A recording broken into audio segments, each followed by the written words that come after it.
Item. SCP-142. Object Class. Safe. Special Containment Procedures. SCP-142 is to be kept locked in an accessible room with the following. 1 table with surface area no smaller than 75 cm by 75 cm. 1 stool of adjustable height. 1 wall clock. Electric. To be kept visible and running at all times when SCP-142 is in use. Access to SCP-142 is permitted only with express written consent of Doctor or other Level 4 personnel. Staff assigned to SCP-142 must not have any personal or family history of compulsive gambling nor gambling addiction. Staff assigned to SCP-142 are not to make any physical contact with the device under any circumstances. Description: SCP-142 closely resembles a 1940s Black Beauty slot machine, as produced by the Mill Corporation during that era. The only observed irregularity in the external construction of SCP-142 is found in the coin slot of the device, which has been modified to accept any item that will fit in a cylindrical space 5.00 cm in length and 2.45 cm in diameter.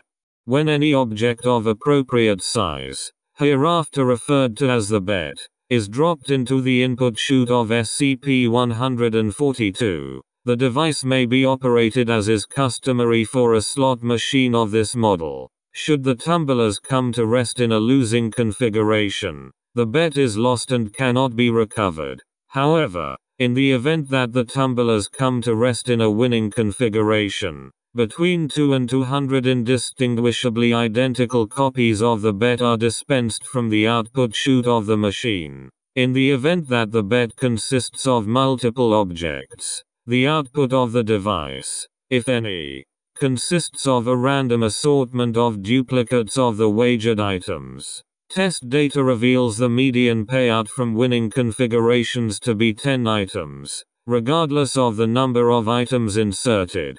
Human subjects allowed to interact with SCP-142 are affected by the object in 3 unique stages. Stage 1 begins immediately upon direct or indirect physical contact with the lever of the device. Subjects demonstrate mild giddiness and demonstrate a greatly diminished sense of the passage of time. If the subject has not exhausted the supply of betting material after 28-34 minutes of play, he or she will gradually enter the next stage. Subjects at stage 2 appear compelled to bet larger and larger quantities of provided betting items, 20% of remaining material, until supplies are exhausted.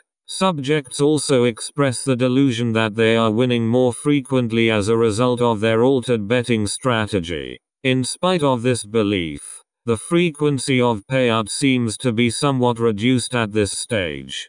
Stage 3 begins once all of the subject's betting material is lost, typically 10-12 minutes following the onset of Stage 2 if no additional betting material is provided to the subject by a third party. Subjects at this stage express a strong aversion to SCP-142 and will not continue to operate the device unless compelled with physical force. Subjects also express a moderate aversion to any action which would cause an object to pass through a hole, and express a strong irrational fear that they will waste or lose something should they engage in the offending activities. Specific examples vary by subject, but include passing through doorways, placing objects into cabinets, bags, or any other storage medium, use of sinks, showers, or other plumbing fixtures with drains, removing and or putting on clothing,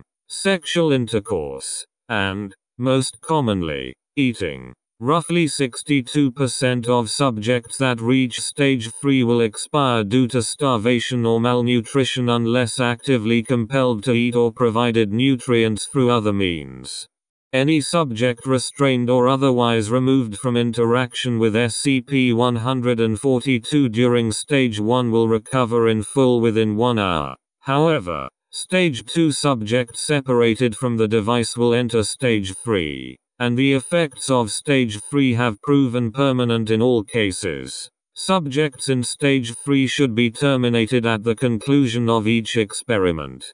SCP-142 was recovered from an abandoned antique dealership in Ohio, following a tip from. Records from that area indicate that the shop owner died of starvation roughly 5 years prior to retrieval of the device.